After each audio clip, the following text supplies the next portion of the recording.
Breakfast করতে, এটা complete না।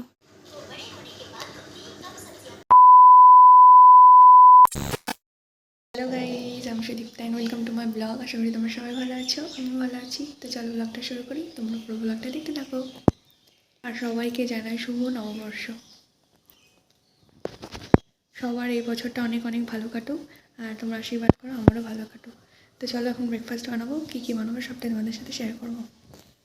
গাইজ আজকে নববর্ষ, তাই এই যে লুচি আর এদিকে আলুর তরকারি হবে।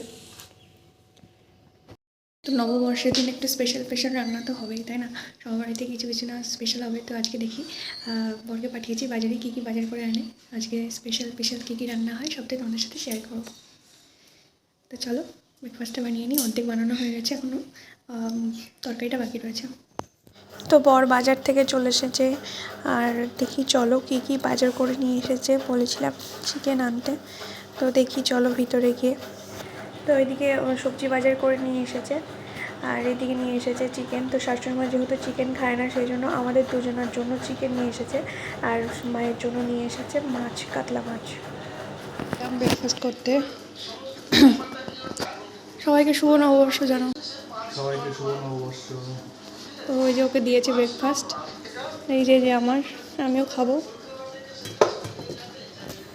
তো আজকে হবে ফ্রায়েড রাইস রান্না, সেই জন্য ফ্রায়েড রাইসের জন্য যা যা লাগে গাজর, ক্যাপসিকাম, ব্রিংস সব কিছু নিয়ে বসেছি কাটতে। আমি আর হাজব্যান্ড মিলে কাটছি। তো দেখো কাটা কমপ্লিট, চলো দিয়ে আসি শাশুড়িমাকে এটা। তো গাইস স্নান করা কমপ্লিট, আর পয়লা বৈশাখ বলে কথা, তো আজকে একটু নতুন কিছু করতে হয়। তো এই যে নাইটিটা পরেছি, কেমন লাগছে অবশ্যই কমেন্ট করে জানিও। আর এখন দুপুরে রান্নাবান্না হচ্ছে, তো দুপুরে কী কী মেনুতে রয়েছে সেটা তোমাদেরকে এখন বলে দিই একবার। ফ্রায়েড রাইস, চিকেন, তারপরে মাছ, তারপরে চাটনি, আর দেখা যাক কী কী হবে। যেটুকু জানি সেটুকু তোমাদেরকে দেখালাম, মানে জানালাম, এরপর তোমাদেরকে দেখিয়েও দেবো। তো স্টে টিউন, দেখতে থাকো তোমরা পুরো ব্লগটা। তো তোমাদেরকে বলেছিলাম যে কী কী রান্না হবে তোমাদেরকে একবার দেখিয়ে দেবো। তো চলে এসেছি, এই যে ফ্রাইড রাইস, আর শাশুড়িমা ফ্রাইড রাইসটা খুব ভালো বানায়। আর আমাদের গাছের আম দিয়ে আমের টক, আর হচ্ছে চিকেনটা একটু কষা কষা বানানো হয়েছে। আর এই তো এই বছরের স্পেশাল পয়লা বৈশাখের খাবার দাবার এগুলোই। আর আমার খুব খিদে পেয়ে গেছিলো, সেই জন্য আমি ফ্রাইড রাইস আর চিকেন নিয়ে খেতে বসে পড়েছিলাম। 2000 years later. গাইস আমরা মেলায় যাওয়ার জন্য রেডি হয়ে গেছি, আর আমি যে জামাটা নিয়েছিলাম টাইট হচ্ছে, ওই জন্য পরতে পারলাম না, ও পরলো। তো এখন যাবো মেলায়। কালকে যে মেলাটা বাকি ছিল, মানে হয়নি ঝড়ের কারণে, সেটা আজকে হচ্ছে। তো চল মেলায় গিয়ে দেখা হচ্ছে। তো গাইস মেলায় এসে এদের সাথে দেখা হয়ে গেল আমার যা। তো ওদের সাথেই সারাদিন ছিলাম, দুই যা, একটা ছোট একটা বড়। আর এইদিকে চড়ক খেলা শুরু হবে এরকমই ব্যাপার। তো সব কিছু রেডি করছিল। কালকে তো অর্ধেক হয়েছিল, মানে ঝড়ের কারণে অর্ধেক হয়েছিল, মানে গাছটা জাস্ট পোতা হয়েছিল আর কিচ্ছু হয়েছিল না।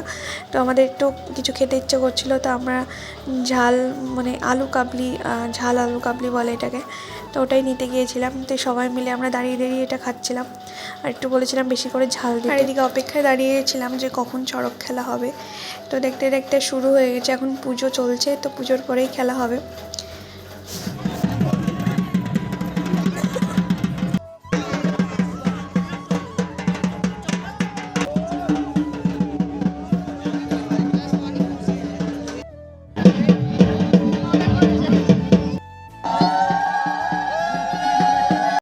গাইস রাতের ডিনার নিয়ে বসে পড়েছি, এই যে। তো চলো ডিনারটা করে নিই।